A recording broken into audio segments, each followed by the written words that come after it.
괜찮아라는 주제입니다. 꼴찌여도 괜찮아예요. 자, 우리 한번 해보겠습니다. 옆 사람에게 이제 한번 이름을 부르면서 조롱하는 것처럼 얘기하지 마시고 친근하게 따뜻하게 한번 얘기해 보겠습니다. 아무개야, 꼴찌여도 괜찮아.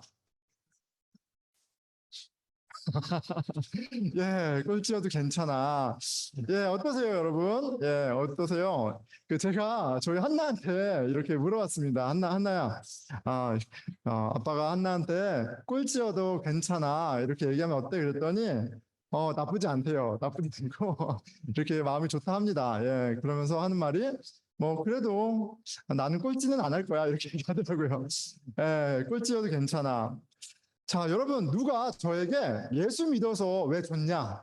예수 믿어서 왜 좋아요? 목사님? 이렇게 물어보면 이렇게 말해주고 싶습니다. 꼴찌여도 괜찮아. 이렇게 얘기하고 싶어요. 꼴찌여도 괜찮아졌습니다. 조금 공부를 못해도 이렇게 A를 못 받고 심지어 B를 못 맞아도 예, 괜찮습니다. 예, 축구할 때 아무도 저에게 공을 주지 않아도 예, 저는 괜찮습니다. 예, 노래할 때 음정 박자 좀 잘 맞추지 못해도 예, 괜찮아졌습니다. 또 몸치예요, 제가. 음악에 맞춰서 춤을 못 춰도 괜찮습니다. 꼴찌여도 괜찮습니다. 예수님 믿고 뭐가 좋냐면 바로 예, 자유예요. 자유. 무엇으로부터 자유냐면 남들보다 나아져야 한다는 1등이 돼야 한다는 그런 압박으로부터 자유해졌어요. 저는 그래서 예수 믿는 게 너무 좋습니다. 예수님을 통해서 보니까 내가 하나님 보시기에 어때요? 가치 있는 존재라는 걸 알았어요. 하나님께서 저를 기뻐하세요. 자, 이 진리가 믿어지면 무엇이 있겠어요? 자유가 있는 거예요. 요한복음 8장 32절입니다. 진리를 알지니 진리가 너희를 자유롭게 하리라. 이 세상에서 꼴찌여도 괜찮습니다.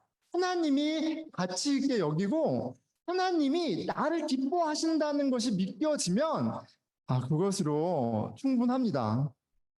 달리 말하면 하나님께 인정받은 사람은 자유로운 사람이에요. 그래서 조금 해맑게 명랑하게 말하는 겁니다. 꼴찌여도 괜찮아. 나는 하나님 자녀야. 자, 그런데 이게 정신승리 내지는 뭐 나의 게으름을 정당화해주는 그런 건 아닙니다.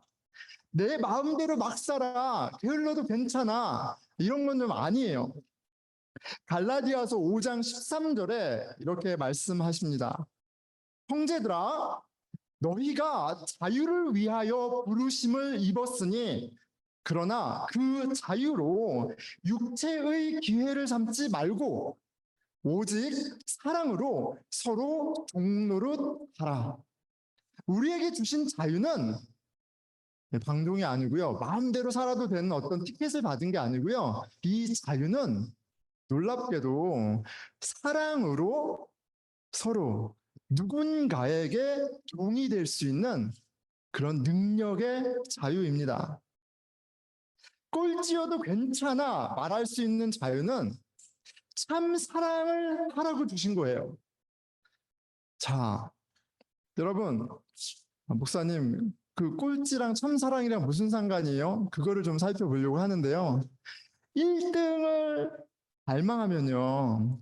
내가 다른 사람보다 더 인정받는 그런 삶을 추구하면요. 다른 사람과 비교하게 되고 경쟁하게 됩니다. 여러분, 비교하고 경쟁하면서 사면 뭐 피곤한 건 말할 것도 없지만 물론 이런 것도 있죠. 클래스에 수학을 좀 잘하는 친구가 있는데 내가 쟤보다는 잘하고 싶어. 그래서 열심히 하면 그것을 통해서 동기부여가 돼서 수학 점수가 좀 오르거나 무언가를 좀 나아지거나 그럴 수는 있어요. 그런데 뭐가 문제냐면 경쟁하는 마음으로는 누군가와 경쟁하면 그 마음으로는 아무도 예수님이 가르쳐 주신 그 사랑으로 사랑할 수가 없어요. 자, 성경에서 말하는 예수님이 가르쳐 주신 그 아가페 사랑은 이런 겁니다. 상대를 가치 있게 여기는 거예요. 그리고 그 가치 있는 상대를 가치 있으니까 기뻐하는 거예요. 가치 있고 기쁨이 되는 그 상대를 위해서 그가 잘 되도록 내가 섬기고 노력하는 거예요. 자, 그런데 내가 이 상대가 내 비교의 대상이고 경쟁의 대상이면 내가 어떻게 이 사람의 존재를 가치 있게 여기고 그 사람을 기뻐하고 그 사람이 진심으로 잘 될 수 있도록 섬기고 봉사할 수 있겠어요? 비교하고 경쟁하면요, 우리는 절대 이 참사랑을 할 수가 없습니다. 비교하고 경쟁하는 관계에서는 그 상대는 둘 중에 하나예요. 내 성공을 위한 도구이거나 아니면 내가 밟고 올라가야 할 경쟁자일 뿐입니다. 자, 경쟁의 영 속에서 참사랑이 불가능합니다. 이 사실을 여러분 항상 기억하세요. 아무리 열심히 살고요, 자기 분야에서 인정을 받고요, 많은 일을 한다고 해도 사랑이 없으면 적어도 신앙의 세계에서는 하나님 보시기에는 빵점입니다. 아무것도 잃은 게 아니에요. 하나님은 결국 우리를 만나셨을 때 물어보실 거예요. 너 얼마나 많은 것을 이루고 왔어?가 아니라 너 얼마나 내가 너에게 준 사랑 가치 있게 여기고 기뻐하고 그런 너를 온전하게 하기 위해 애썼던 그 내 아들의 사랑을 그 사랑으로 서로 종노릇하며 살고 왔니? 이걸 물어보실 거예요. 근데 이 참사랑을 방해하는 게 뭐예요? 경쟁이에요. 비교입니다. 여러분, 저와 여러분 어떻습니까? 진리를 믿는다면 우리는 자유라는 선물을 받았어요. 그런데 이 자유는 어떤 자유라고요? 사랑으로 서로 종노릇하게 하는 능력의 자유입니다. 자, 그렇다면 여러분, 그 사랑으로 서로 종노릇하는 자유를 누리고 있습니까? 자, 이 질문을 해보는 거예요. 나는 꼴찌여도 괜찮아. 난 하나님 자녀야. 여러분 말할 수 있어요? 이런 유쾌한 고백이 있다면 내가 꼴찌, 등수에 연연하지 않는 그런 마음이 있다면 여러분은 비교와 경쟁에서 어느 정도 자유로운 겁니다. 그리고 이런 사람만이 그래도 무엇이 가능해요? 적어도 누군가를 진실하게 대할 수 있는 기본이 되는 거예요. 누군가를 기쁨으로 이렇게 섬길 수 있는 조건이 되는 겁니다. 여러분 어떠십니까? 꼴찌가 돼도 괜찮으신가요? 자, 오늘 말씀을 통해 진리 안의 자유, 참 사랑의 길을 보게 되는 은혜가 있기를 축원합니다. 아멘. 자, 근데 한 가지 확실한 건 있죠. 자, 손들어 보겠습니다. 부끄러워하지 마시고 나는 꼴찌 되는 거 싫어요. 한번 손들어 보겠습니다. 예, 반대로 해야 되나요? 나는 꼴찌 되는 걸 좋아요. 이렇게 물어봐야 되나요? 근데 다들 손을 들었을 거예요. 뭐냐면 꼴찌 되는 거를 유쾌하게 생각하는 사람은 아무도 없습니다. 저희 한결이도 형이 뭐 된다 그러면 자기가 더 큰 사람 무슨 말인지도 모르고 한 소리가 아빠 나는 목사가 될 거예요. 그래요. 한결이 옆에다가 나는 더 큰 목사가 될 거예요. 이렇게 얘기해요. 그냥 그 네이처 안에 있습니다. 아무도 꼴찌가 되는 걸 원하지 않아요. 누군가가 예, 꼴찌가 되는 것이 축복이야라고 누군가 얘기하면 기분 나쁠 것 같아요. 예, 귀에 거슬립니다. 모두 다 1등이 되고 싶지. 누가 꼴찌가 되고 싶어요?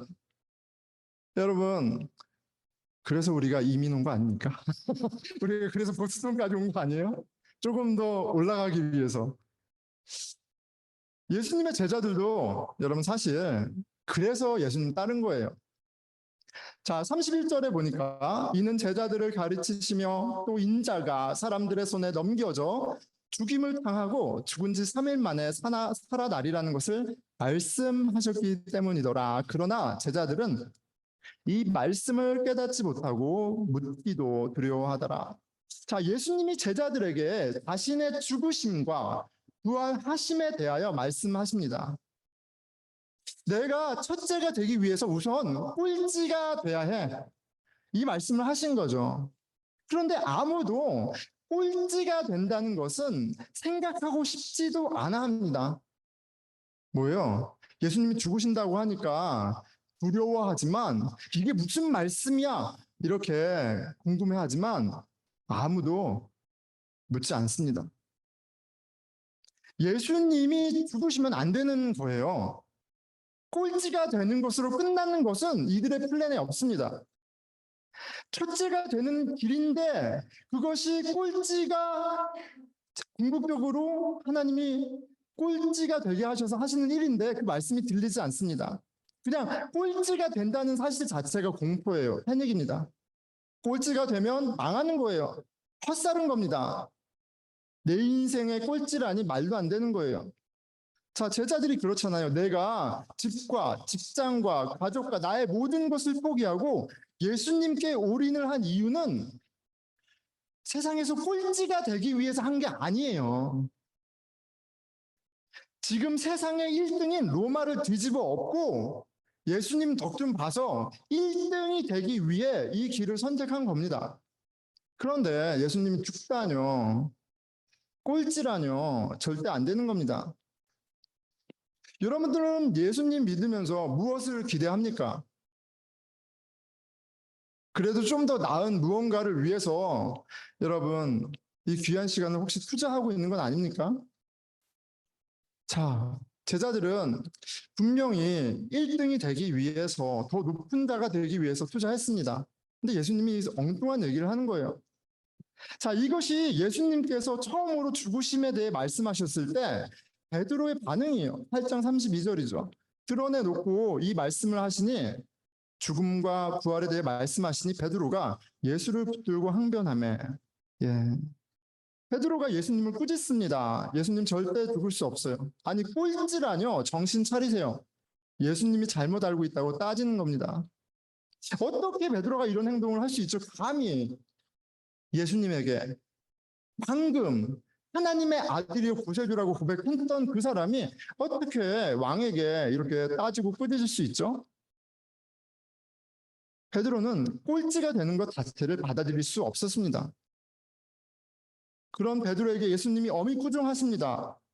예수께서 돌이키사 제자들을 보시고 베드로를 꾸짖어 이르시되 사탄아 내 뒤로 물러가라.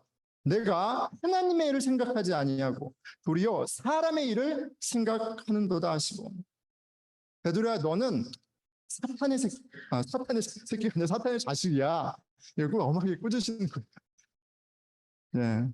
격양됐나 봅니다. 사탄의 자식이야. 왜 사탄의 자식이라 그래요? 너가 하나님의 일을 생각하지 않고 지금 사람의 일을 생각하고 있어. 근데 하나님의 일은 뭐예요? 꼴찌가 되는 거예요. 그럼 사람의 일은 뭡니까? 1등이 되는 거예요. 이 말씀에 베드로만이 아니라 제자들이 다 멘붕이 왔을 겁니다. 여러분, 세상에서 이렇게 잘 불법을 하지 않고 부지런하게 열심히 해서 성취를 하고 이루는 것이 사탄의 일이다, 사탄의 생각이다라고 예수님이 우리에게 말씀하신다고 생각해 보세요. 너무 당황스럽고 혼란스럽지 않습니까? 그런데 여러분, 예수님이 그렇게 말씀하시는 거예요.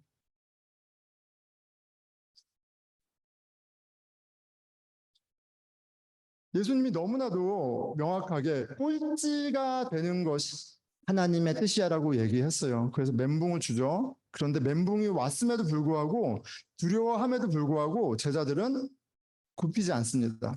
뭘 굽히지 않아요? 1등 되기 원하는 마음을 굽히지 않습니다. 지금 예수님이 죽으심과 부활하심을 이야기하고 두려워하고 그 전에 베드로가 혼나고 이런 일이 있었음에도 불구하고 33절 34절에 이래요. 가버나움에 이르러 집에 계실새 제자들에게 물으시되 너희가 길에서 서로 토론한 것이 무엇이냐 하시되 그들이 잠잠하니 이는 길에서 서로 누가 크냐 하고 쟁론하였더라.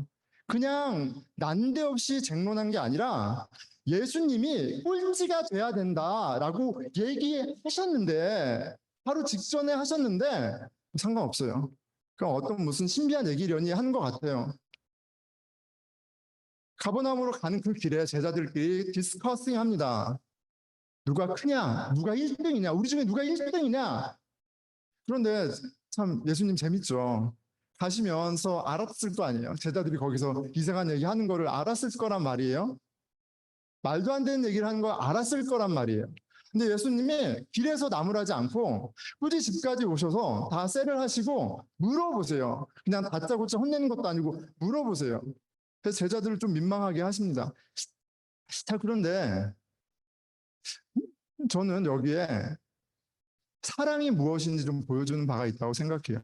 말도 안 되고 이해도 못하고 하나님 예수님이 베드로를 꾸짖었던 그 논리로 얘기하자면 그렇게 끌고 다니면서 은혜를 줬음에도 사탄의 자식과 매번 다를 게 없는 그 제자들을 예수님이 그냥 두세요. 그냥 함께 하세요.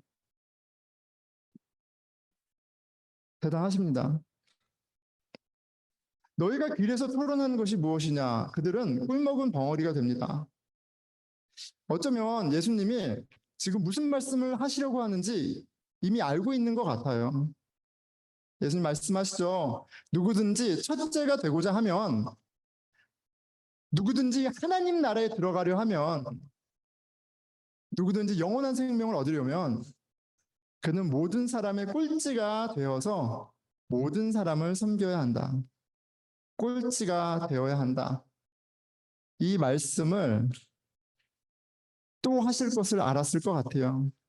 그리고 아마도 이 말씀은 꼴찌가 되어야 한다. 이 말씀은 머리로는 이미 제자들이 수없이 많이 들은 말씀이었을 것 같아요. 이미 예수님이 제자들과 3년이라는 세월을 동고동락 하시고 많은 회당에서 많은 무리들에게 하나님 나라의 비밀을 직접 설교하는 것을 들었고 배웠던 때입니다. 예수님이 무슨 말씀하실지 이미 압니다. 그런데 깨닫지 못해요. 꼴찌가 되는 길은 그들과 아무런 상관이 없습니다. 그걸 확인할 수 있는 내용이 10장에 있어요. 10장 37절에 야고보와 요한이 예수님을 찾아옵니다. 여짜오되 주의 영광 중에서 우리를 하나는 주의 우편에 하나는 좌편에 앉게 하여 주옵소서. 예수님이 꾸짖으시고 그리고 다시 이렇게 가르쳐 주시고 하셨음에도 야고보와 요한이 와서 로비하는 거예요. 예수님, 저희 이 세상에서 1등 되게 해주세요. 저희가 이만큼 헌신했고 이만큼 봉사했고 이만큼 따랐으니까 우리 1등 하게 해주세요. 온통 머리에 1등에 대한 생각뿐이 없어요. 제자들이. 1편으로는 분위기도 그렇습니다. 지금 6월절입니다. 하나님의 나라를 열망하는 이렇게 경건한 유대인들이 각지에서 외국에서 모이는 날이에요. 수만 명이 모이는 때입니다. 나사렛에서 왔던 그 선지자 메시아 예수에 대한 기대가 계속 올라가는 그런 타이밍이에요. 이제 예수님이 깃발을 들면 목숨을 걸고 로마와 싸울 기세입니다. 그런 분위기입니다. 드디어 제자들이 기대했던 로마 제국을 무너뜨릴 시점이 다가오고 있는 것처럼 보입니다. 그러니까 빨리 이 순서를 정해야 되는 거예요. 제자들이 보기에 이제 이 세상에서 정말 1등이 되는 순간이 코앞인 거예요. 예수님은 예루살렘에 죽으러 가시는데 정말 세상에서 꼴찌가 되기 위해 가시는데 제자들은 꼴찌에 관심이 없고 오로지 1등이 되는 것에만 관심이 있습니다.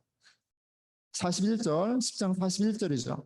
열 제자가 듣고 야고보와 요한에 대하여 화를 내거늘. 야고보 요한이 예수님이 가르쳐 주신 그 꼴찌가 되어야 한다는, 꼴찌가 되어서 모든 사람이 종이 되고 섬겨야 한다는 그 말씀을 떠난 것을 나무래서 화가 난 게 아니라 다툰 거죠. 너희들이 무슨 권리로 1등이 되겠다고 하냐. 경쟁하고 다투는 모습입니다.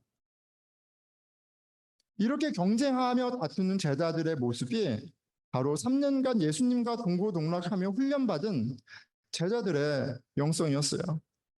하나님의 일은 생각하지 아니하고 사람의 일만 생각하는 사탄 마귀 자식들입니다. 그리고 여기서 우리는 하나님의 사랑, 예수님의 참 사랑이 무엇인지 좀 보는 것 같아요. 우리의 어떤 수준, 우리의 어떠한 모습과 상관없이 하나님은, 예수님은 우리를 사랑하셔서 선택하시고 그리고 끝까지 우리를 지켜주세요. 예수님은 죽도록 변하지 않는 제자들을 포기하지 않으시고요. 그가 택한 자들을 끝까지 사랑하십니다. 어떠함과 상관없이 가치 있게 여기시고 그 수준과 상관없이 기뻐하시고 그 제자들이 잘 되도록 최선을 다하십니다. 제자들을 위해서 죽으시고 부활하신 거예요. 제자들과 별반 다를 것 없는 저와 여러분들을 위해서 예수님은 죽으시고 부활하셔서 변치 않는 가치를, 하나님이 우리를 얼마나 소중하게 여기시고 그리고 가치 있게 여기시고 온전하게 하기 원하시는지를 보여주셨습니다. 자, 예수님은 다시 한번 말씀하십니다. 너희 중에 44절이에요. 너희 중에 누구든지 으뜸이 되고자 하는 자는 모든 사람이 종이 되어야 하리라. 예수님은 온통 1등에만 관심 갖는 우리에게 꼴찌가 되라고 다시 얘기하십니다. 모든 사람이 종이 되라고 하세요. 10장 45절이에요. 인자가 온 것은 선교를 받으려 함이 아니라 도리어 섬기려 하고 자기 목숨을 많은 사람의 대속물로 주려 함이니라. 꼴찌가 되어서 다른 사람을 위해 살라고 하십니다. 이 길이 예수님 당신이 직접 보여주신 진리의 길이에요. 하나님 나라에서 1등이 되는 길이에요. 하지만 아무도 그 꼴찌가 되는 길을 가고자 하지 않습니다. 제자들도 마찬가지예요. 그러니까 똑같은 말씀을 수백 번 들어도 자기가 생각하고 싶은 대로 생각하며 신앙생활을 하는 겁니다. 자, 우리는 어떻습니까? 여러분은 꼴찌가 되어도 괜찮습니까? 모든 사람의 종이 되어도 괜찮은가요? 여러분 좀 깊이 생각해 볼 필요가 있어요. 좀 깊이 생각해 볼 필요가 있어요. 왜냐하면 이 말씀을 너무나 이렇게 반복적으로 명확하게 얘기하지만 깊이 생각하지 않고 어떻게 해요? 빨리 적용합니다. 빨리 적용해요. 그래서 뭐가 있는 거예요? 가짜 꼴찌가 있는 거예요. 가짜 꼴찌가. 가짜 겸손이 이렇게 만들어지는 겁니다. 아, 그렇구나. 꼴찌가 되어 섬기는 것이 하나님 나라에서 첫째가 되는 비결이구나. 이런 공식을 갖고 또다시 1등이 되려고 교회 안에서 몸부림칩니다. 꼴찌가 되기 위해 경쟁해요. 누가 더 봉사를 많이 하는지, 누가 더 기도를 많이 하는지, 누가 더 성경을 많이 읽는지 비교하며 경쟁합니다. 모든 것을 버리고 예수님을 따르지만 1등에만 관심이 있던 제자들처럼 똑같아요. 여러분, 가짜 꼴찌를 경계해야 돼요. 가짜 겸손이 있습니다. 항상 은근히 내가 너희보다 낫지라는 교만한 마음으로부터 나오는 그런 가짜 겸손이 있습니다. 교회 안에 우리 안에 꼴찌가 되어야 하는 것, 낮은 자가 되어야 하는 것, 모든 사람이 종이 되어야 하는 것을 귀에 못이 박히도록 들으면서 자란 사람들이 있습니다. 그래서 교회에서 어떻게 처신해야 되는지 잘 알아요. 친절해야 하고 봉사해야 되고 섬겨야 합니다. 자, 그런데 그것이 진짜가 아니라 가짜일 때, 교만한 마음으로 할 때 그 모습이 너무 추합니다. C.S. 루이스가 그의 책 순전한 기독교에서 기독교의 가장 큰 죄가 있는데 그게 바로 교만이다. 영적인 캔서다 이렇게 얘기합니다. 그러면서 그 가짜 겸손, 가짜 꼴찌의 모습에 이렇게 묘사합니다. 저야말로 정말 부족한 사람이지요. 라는 말을 입에 달고 다니는 느끼하고 역겨운 사람이 있다. 여러분, 우리는 사랑 없이도 충분히 나이스할 수 있습니다. 종교적으로 상대를 이기기 위해, 상대보다 우월감을 갖기 위해 충분히 겸손한 말을 하며 상대의 종이 되어 그를 섬길 수 있습니다. 그런데 그게 가짜라는 걸 우리가 언제 알 수 있어요? 무시당했을 때 어떻게 반응하는지 보면 알 수 있습니다. 내가 정말 종이라면 종은 판단하지 않습니다. 종은 판단하지 않아요. 그럴 자격이 없어요. 그런데 누군가 무시하고 나의 생각이 다를 때 화가 나고 그리고 분노한다면 그것은 종이 되려고 애쓰는 것은 있을지 모르지만 진짜 종의 모습은 아니었던 거예요. 꼴찌가 아니었고 꼴찌인 척하고 있었던 겁니다. 여러분, 예수님은 우리에게 꼴찌가 되라고 하세요. 정말 꼴찌요. 정말 모든 사람이 종이 되라고 하세요. 자, 그럼 이 정도까지 생각하면 우리가 그러니까 더 열심히 하세요라는 말로 듣지 마십시오. 제가 얘기하는 건 정말 예수님이 말씀하시는 꼴찌가 되고 모든 사람의 종이 되어야 한다라는 이게 사실 가능하냐는 말이에요.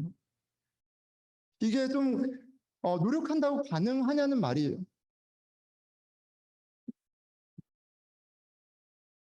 용의 꼬리가 되느니 뱀의 머리가 되라고 1등이 되라고 아우성거리는 이 세상과 그리고 내 안에서 올라오는 그런 욕심과 그런 가운데 예수님이 이게 진리야. 이게 생명이야. 이게 너를 하나님 나라로 들어가는 길이야 라고 얘기하시는 이 꼴찌의 길이 그게 적용이 되느냐는 말입니다. 좀 생각할 시간이 필요합니다. 꼴찌가 되라니 이게 무슨 말씀인가? 무슨 말씀인가? 어둡지 않은 겸손, 봉사에 힘쓰는 건 나를 위선자로 만드는 거예요.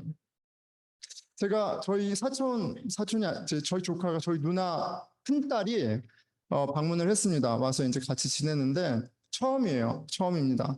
그래서 한 5일 정도 지났는데 같이 데이트를 한번 했습니다. 해서 이제 이야기를 하는데 이제 이 아이가 자기 얘기를 하는 거예요. 삼촌 저는 교회 다니는 사람이 싫대요. 예, 교회 다니는 사람 싫고 나 목사인데 교회 다니는 사람 싫대요. 교회 다니는 사람 싫고 교회 다니는 사람들 다 위선자고 막 이런 얘기를 하는 거예요. 예, 다 위선자고 너무 싫고 막 그런 얘기를 하는 거예요. 그래서 저를 보는 거죠. 그래서 제가 그랬습니다. 아, 너 말이 맞다. 교회 다니는 사람들 다 위선자다. 삼촌도 위선자야. 삼촌도 위선자야. 그런데 위선자 아닌 사람 있니? 자기의 의로움으로 자기가 그렇게 대단한 사람인 것처럼 포장하고 생각하고 안 사는 사람 있나? 다 위선자 아니야? 하여튼 그렇다고 그래요. 그런데 삼촌 생각에는 다 같은 위선자인데 믿는 사람과 믿지 않는 사람의 차이가 있는 것 같아. 예수님을 믿는 사람은 내가 위선자라는 걸 인정하는 사람이야. 내가 위선자라는 것을 인정하고 괴롭지만 하나님이 나를 선하게 아름답게 할 것을 기대하고 애쓰는 사람이야. 그런데 규림아, 자기가 위선자임에도 불구하고 자신의 그런 위선을 아파하고 개선하려는 노력 없이 다른 사람의 위선만 지적하는 사람하고 자신의 위선에 괴로워하면서 하나님께 매달리는 사람하고 어떤 사람이 그래도 조금 더 나은 사람이 될 가능성이 있겠니? 라고 제가 반문을 했습니다. 여러분들, 하나님이 보여주시는 선함, 하나님이 우리에게 제시하는 사랑을 우리가 마주할 때, 우리는 우리의 위선을 발견하게 됩니다. 우리는 꼴찌가 괜찮은 사람들이 아니에요. 꼴찌가 될 수가 없습니다. 전 꼴찌가 싫어요. 저는 꼴찌가 되고 싶지 않습니다. 누구의 종이 되고 싶지 않아요. 여러분들의 종이 되고 싶지 않습니다. 예. 이게 제 본 마음이에요. 이 세상에서 멋지게 내가 얼마나 대단한지, 내가 얼마나 겸손한 목사인지 내가 보스턴에서 그걸 증명하고 싶어요. 저는 사람들의 비난과 욕설에 무시에 아무런 대항도 못하고 십자가에 못 박혀 죽는 그런 인생을 살고 싶지 않습니다. 제자들하고 똑같아요. 누가 1등이냐 경쟁하는 마음 다투기 급급합니다. 전 꼴찌가 싫어요. 그런데 제가 예수님을 만나고 알게 된 진리. 그 참 생명의 길, 그 자유의 길, 요 길로 가는 길은 이거 말고 없어요. 꼴찌가 되지 않고는 이 길을 가지 못합니다. 여러분 이런 겁니다. 여러분 우리 기독교 신앙의 요체는 기독교가 우리가 진리라고 그러잖아요. 생명이라고 그러잖아요. 이 요체는 다르게 얘기하면 사랑이에요. 사랑. 참 사랑을 하는 사람이 되는 거예요. 이게 우리가 지금 예배 드리는 목적이기도 하고요. 하나님이 예수님을 통해서 우리를 구원하신 목적이기도 하고요. 하나님이 우리를 태어나게 하신 목적이기도 해요. 참 사랑의 존재가 되게 하는 게 궁극적인 목적인데 예수님이 우리에게 가르쳐 주신 생명의 길인데 이 사랑하고 절대 함께 갈 수 없는 것이 있어요. 그게 뭐예요? 경쟁입니다. 경쟁이에요. 경쟁에서는 이 사랑을 할 수가 없어요. 이 진리를 살 수가 없는 거예요. 내가 누군가와 경쟁하는 동안 그 사람은 그 상대를 온전하게 사랑할 수 없습니다. 내가 우리 누나와 가족이지만 내 누나가 나의 경쟁 대상이면 저는 누나를 영원히 사랑할 수 없어요. 하나님의 사랑은 상대방의 존재를 가치 있게 여기는 겁니다. 기뻐하며 그 사람의 잘됨을 바라고 돕는 거예요. 내가 비교하고 경쟁하는 상대를 사랑할 수가 없어요. 내가 상대로 인해 자존심이 상하고 화가 나고 시기하고 질투하는 동안에 어떻게 그 상대를 그 존재만으로 가치 있게 여기고 기뻐하고 그 사람의 잘됨을 위해서 내가 행동할 수 있겠어요? 여러분 사랑하기 위해 우리는 꼴찌가 돼야 돼요. 이 경쟁과 비교의 굴레로부터 자유로워지는 일이 없이는 사랑할 수 없습니다. 비교와 경쟁을 모르는 바보가 되지 않고는 참 사랑이 못 되는 거예요. 여러분 종은 판단하지 않습니다. 종은 비교하지 않아요. 종은 주인이 시키는 거 하는 겁니다. 주인이 가치 있다고 여기면 가치 있게 보고 가치 있는 것이기 때문에 기뻐하고 하나님의 뜻이기 때문에 섬기는 거예요. 그런데 여러분 어렵죠. 어렵습니다. 그래서 생각해 보는 거예요. 우리가 꼴찌가 될 수만 있다면 이 말은 이제 그런 비교와 자유로부터 자유로워질 수만 있다면 바보가 될 수만 있다면 이제 사랑할 수 있게 되는 거예요. 비교하고 경쟁하며 받던 스트레스로부터 자유로워지고 이제 아낌없이 사랑할 수 있는 그런 컨디션이 되는 겁니다. 자, 그런데 그 컨디션을 하나님이 예수님을 통해 만들어 주셨어요. 어떻게 해요?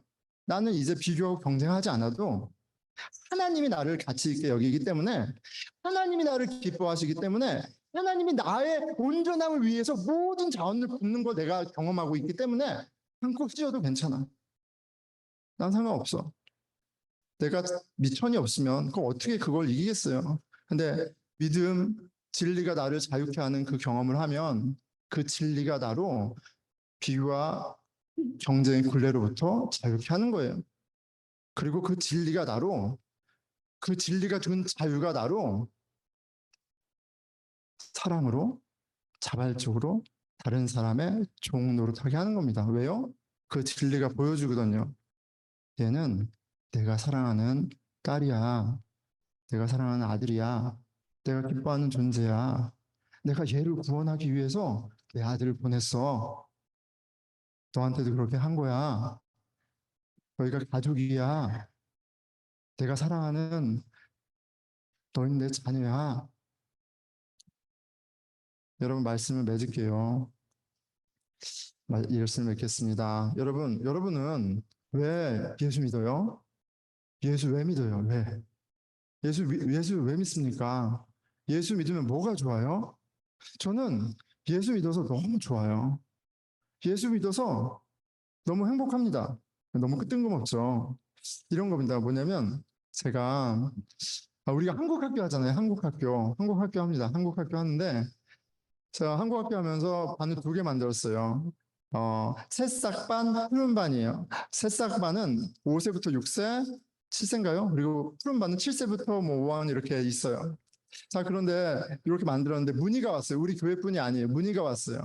우리 아이가 4살인데 이 4살 아이가 한국말이 발현되는데 도움이 될 것 같고 너무 좋은 프로그램이니까 4살 아이를 위해서도 좀 해주시면 안 되겠냐고 해서 저희가 급하게 회의해서 반을 하나 더 만들었습니다. 이름하여 씨앗반을 만들었어요. 그 씨앗반, 새싹반, 그리고 푸른반을 만들었어요. 자, 그런데 우리가 준비하면서 반을 만들고 선생님을 이렇게 준비했는데 씨앗반을 갑자기 만들다 보니까 선생님이 너무나 급하게 필요하게 됐어요. 예, 저희 반을 만들었거든요. 이 친구들은 한글 쓰기도 어렵잖아요. 그래서 구현 동화 반을 만들었어요. 책 읽어주는 거. 근데 할 사람이 없어. 그래서 제가 했어요. 제가 4세 아이들 구현 동화반 선생님으로 자원했습니다.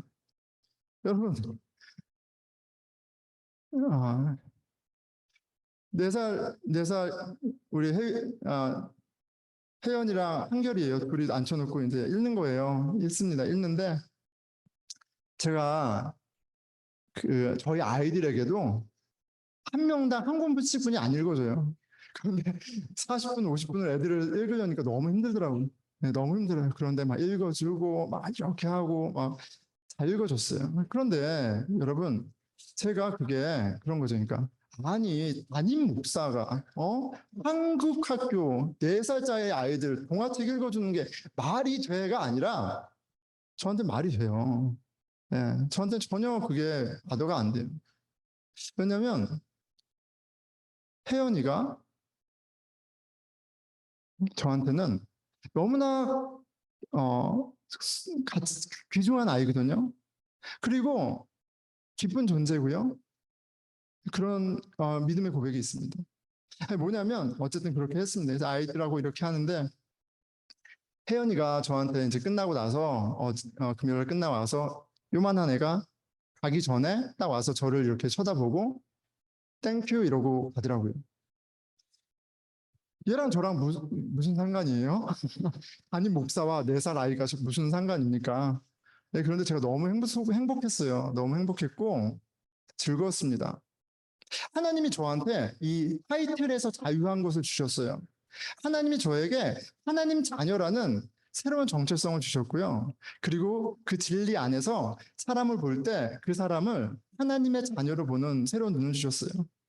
그런데 그게 너무나 즐거운 일이에요. 내가 사람을 보는데 그 사람이 가치 있게 보여. 여러분, 아름다운 꽃을 보면 여러분 기분이 어때요? 기뻐합니다. 반짝반짝 빛나는 보석을 보면 어때요? 마음이 기쁩니다. 가치 있게 여기고 또 기뻐하고 그리고 그 기쁨으로 섬기고 이 참사랑을 하게 된 것이 여러분 얼마나 큰 만족이 되는지 몰라요. 내가 사람들의 평가와 그런 것으로부터 자유해졌을 뿐만 아니라 이제 진리 안에서 그 자유로 다른 사람을 사랑하고 기뻐하고 섬기는 것이 얼마나 큰 만족을 주는지 모릅니다. 여러분, 신앙은 여러분들을 자유하게 하는 능력이 있어요. 신앙은 여러분에게 참 사랑을 할 수 있는 능력을 줘요. 나랑 상관없는 관계없는 사람들이 가치 있고 소중하고 기쁨이 되고 즐거움이 되는 놀라운 일을 경험하게 됩니다. 그래서 얘기할 수 있는 거예요. 꼴찌여도 괜찮아. 그게 나를 세상에서 몇 등 하는 게 나를 행복하게 해주지 않더라. 하나님 자녀됨으로 참 사랑을 하는 것이 이렇게 기쁜 일이다. 라는 사람만 얘기할 수 있는 거예요. 세상에서 몇 등 하는 거? 그거 별거 아니야. 진리가 예수 믿는 게 그 진리 안에서 사랑하는 게 그게 참 행복입니다. 우리 기도하겠습니다.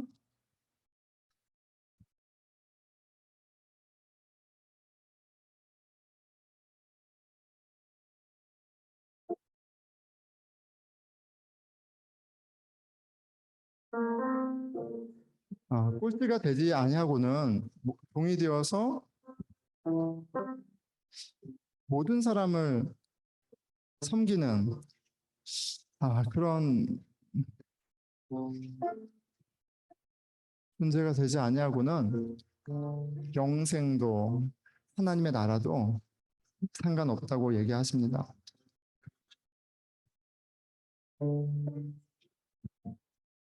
그런데 여러분, 하나님의 자녀가 된다는 것은 하나님이 나의 존재를 기뻐하시고 가치 있게 여기시고 나의 온전함을 위해서 애쓰시는 것을 경험하는 것은 놀라운 자유를 선물해 줍니다.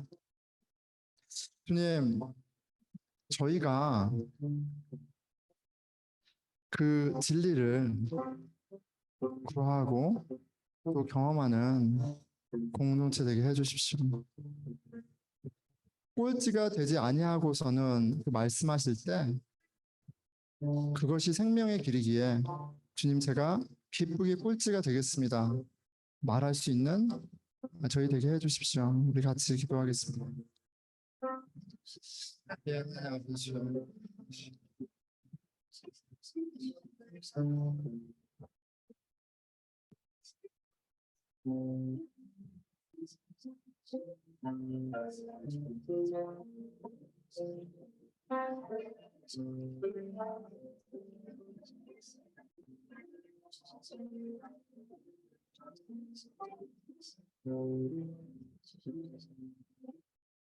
여러분 한번 생각해 보는 겁니다. 우리가 진리 안에 있기 때문에 외모로 사람을 차별하지 아니하고 그냥 있는 모습 그대로 가치 있게 여기고 기뻐하며 서로의 잘됨을 응원하고 도우는 그런 사람들의 모임이라면 여러분 하나님의 살아계심을 그보다 더 생생하게 경험하는 공동체가 어디 있겠습니까? 하나님이 사랑이시라는 세상에 없는 천사랑이라는 그 진리를 그보다도 생생하게 경험할 수 있는 길이 어디 있겠습니까? 주님, 저희에게 그리스도 안에 하나님 자녀됨이라는 그 놀라운 축복을 깨닫게 해 주십시오. 주 안에 서로 존귀하게 여기고 서로를 기뻐하며 서로를 응원하고 돕는 그런 참사랑의 공동체가 주 안에서 이루어지게 해주십시오. 우리 기도하겠습니다. 예, 하나님 아버지, 주여 하나님 아버지, 저에게 은혜를 더하여 주시고 주여 하나님 아버지 주님 진리 안에서 아버지 우리가 하나님의 자녀 되었다는 사실이 얼마나 큰 가치가 있는지 깨달아 알 수 있도록 도와주십시오. 아버지 세상이 나를 정의하고 세상이 나의 가치가 되는 것이 아니라 주님께서 나의 가치가 되고 아버지 주님 참 행복이 되고 아버지 주님 사랑의 근거가 되는 일이 있게 하여 주십시오. 우리 보스턴 늘픈 교회가 진리 안에서 자유를 경험하고 그 주신 자유로 사랑 안에서 서로 종로를 타는 그렇게 참사랑을 이루는 아버지 그런 공동체 될 수 있도록 성령님 역사하여 주시옵소서. 우리 다 함께 일어나셔서 찬양하시겠습니다.